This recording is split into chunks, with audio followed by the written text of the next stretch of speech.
Assalamualaikum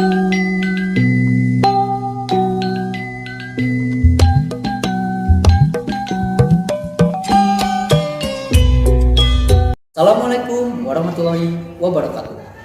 Pemirsa, wilujeng tepang di sareng simkuring Andika Mawaja Karya dina acara Wadi Moral, Warta Didikan Moral.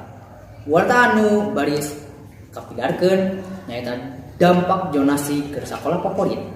Di SMP hiji Solokan Jeruk, sistem zonasi teh parantos ngagaduhan dampak utamina tina pamolah jeung akhlak siswa-siswina.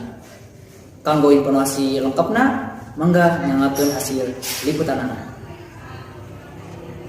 Hatur nuhun ka Andika Muhammad Jakarya di studio. Pilujeng siang sadayana. Tepangkeun nami simkuring Risti Destianti. Ayeuna simkuring nuju aya di SMPN hiji Solokan Jeruk. Sekolah SMP Negeri Hiji Solokan Jeruk nyaeta salah sahiji sekolah favorit di Solokan Jeruk. Nu kantos ngalaksanakeun PPDB sistem zonasi. Murangkalih nu ngagaduhan prestasi nu hoyong lebet ka sekolah favorit kahalang ku sistem zonasi eta. Jeung aya sababaraha masalah di antawisna dinu pamolah cing sikapna. Sakola gaduh cara kangge nungkulan murangkalih anu ngagaduhan sikap hese diatur. Nyaeta ku cara dilebetkeun ka organisasi nu aya di sakola eta. Sapertos organisasi OSIS, Pramuka, Paskibra, PKS, Futsal, Bela Diri, jeung sajabana. Diayakeunna eta organisasi teh tiasa ngadamel siswa eta janten siswa anu leuwih disiplin sareng hormat ka guru. Kuring nuju sareng Pak Ahmad salaku pangatik di sakola. Bapak kumaha damang? Alhamdulillah Neng. Bapak di dieu abdi bade tumaros. Dampak sistem zonasi kanggo sakola teh kumaha?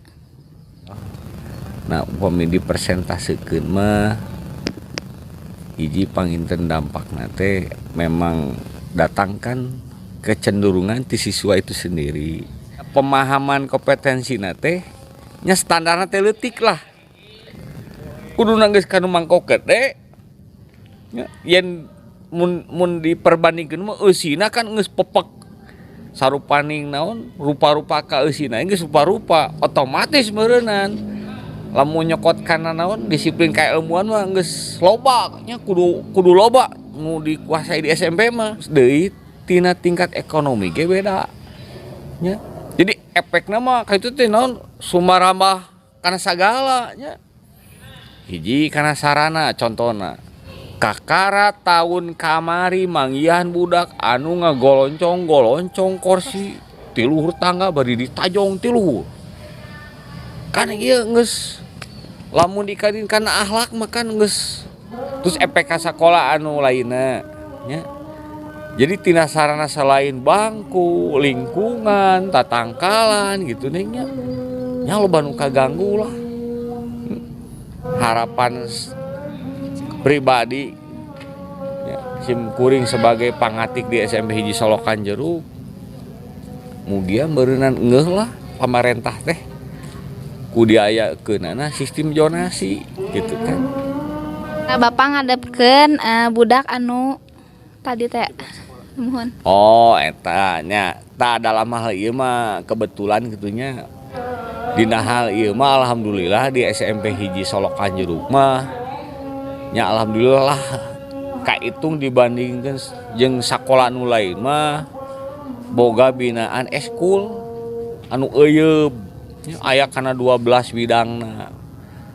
Meureun kaasup tina kaolahragaan, kasenian, bela diri, jeung religi beureunya dina musikna oge aya kesenian gitu. Deui aya program-program nu lain anu sifatna teh naonnya ngabangun akhlak, ngabangun pribadi jeung kompetensi barudak. Sakitu wae hatur nuhun ka Pak Ahmad.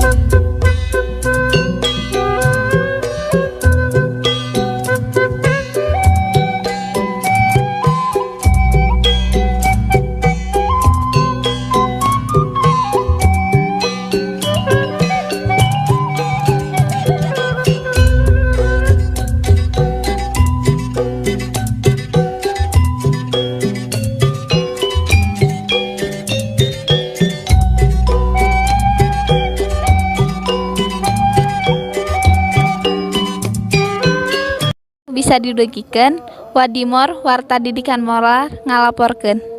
Hatur nuhun ka Risti Destianti. Pamirsa, dina ayana sistem zonasi di SMP hiji Solokan Jeruk aya sababaraha parobian. Dina tingkah laku siswa diibaratkeun wadah gede giji saeutik.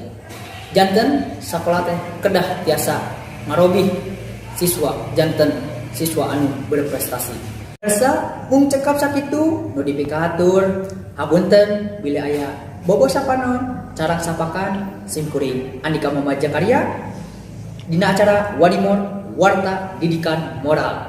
Patepang di lain waktu. Wassalamualaikum warahmatullahi wabarakatuh.